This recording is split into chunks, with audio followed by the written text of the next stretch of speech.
আজকে আমি করে দেখাবো আমের মিষ্টি আচার।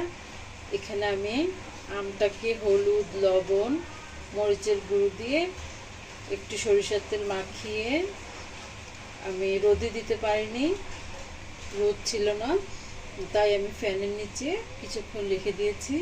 আপনারা রোদটা পেলে রোদটা অবশ্যই একবার দিয়ে নেবেন। এখন আমি আমটা দিয়ে দিচ্ছি।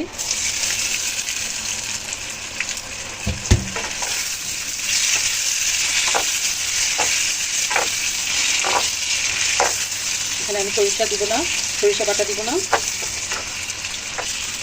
পরে আমি পাঁচফোড়নের গুঁড়োটা দিব। এখানে আমি 1 কাপ চিনি নিয়েছি, এটা আমি চিনি দিয়েই করবো।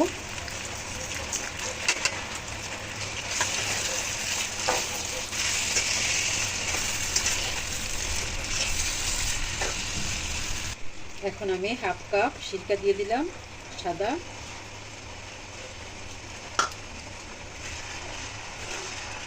ভিনেগারটা দেওয়ার কারণে আচারটা ভালো থাকবে, ফাঙ্গাস পড়বে না। এখন অনবরত নাড়তে থাকবো, আর খুব হালকা হাতে নাড়তে হবে।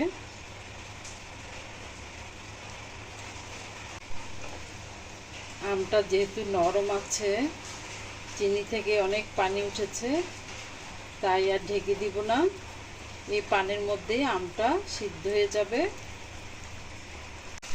এখন আমি লবণটা দিয়ে দিচ্ছি, আগে দিইনি কারণ লবণ দেওয়ার সাথে সাথে আমটা গলে যায় তাড়াতাড়ি। এখন 1/2 চা চামচ দিয়ে দেবো, 1/2 চা চামচের দিয়ে একটু কম লাল মরিচের গুঁড়োটা।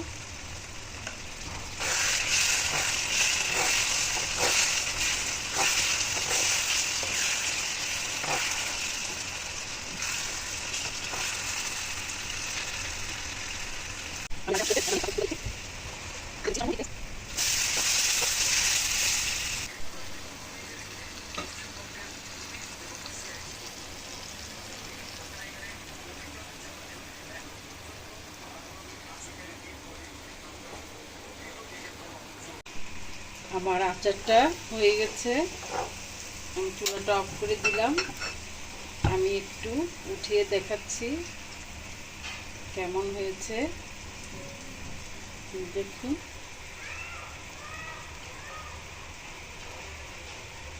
এই আচারটা 1 বছর সংরক্ষণ করে খেতে পারবেন, নষ্ট হবে না।